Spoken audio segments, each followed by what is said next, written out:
สาธุสาธุเอออนุโมทนาบุญนำ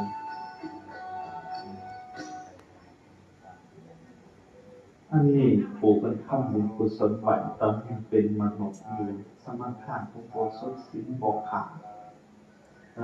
สาธุ ถวายดอกไม้ขาว คำนำสู่ เครื่องกินของท่านอันขาวจากบริสุทธิ์คุณก็เลยได้เกิดมาเป็นหน้าคืออักษรของพระเมตไตรเทพบุตร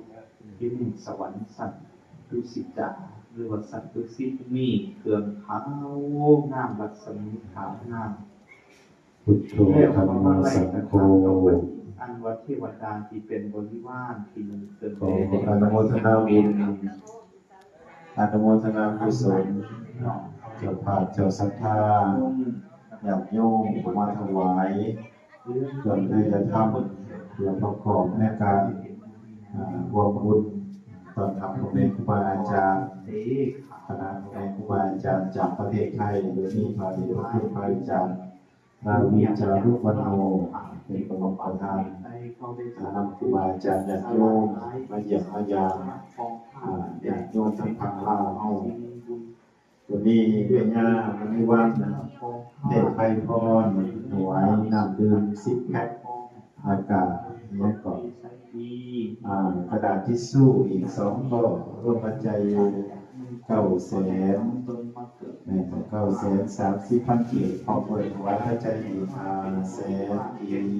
บสาธุขอมีพระหอมบุญศิลป์สว่างทิศถวายภูมิดอกไม้ดอกบัว2 ภูมินะครับพระใจอีก100,000 กีบสาธุ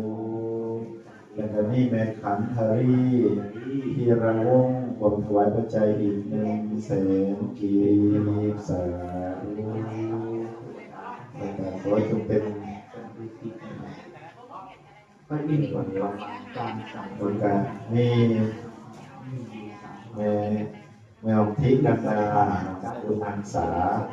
ไปผมถวายปัตตาหารพร้อมด้วยน้ำดื่มอีก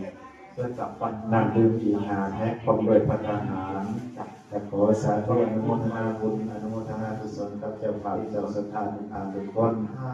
ขอจงมีแต่ความสุขกายสุขใจปราศจากโรคเวรภัยจะเป็นเสบียงบุญเป็นเสบียงทานให้ทุกท่านทุกคนเดินทางในการสงสารบริจิตวิทยาให้พยาโลกาและการเป็นเหตุเป็นปัจจัยเพื่อมา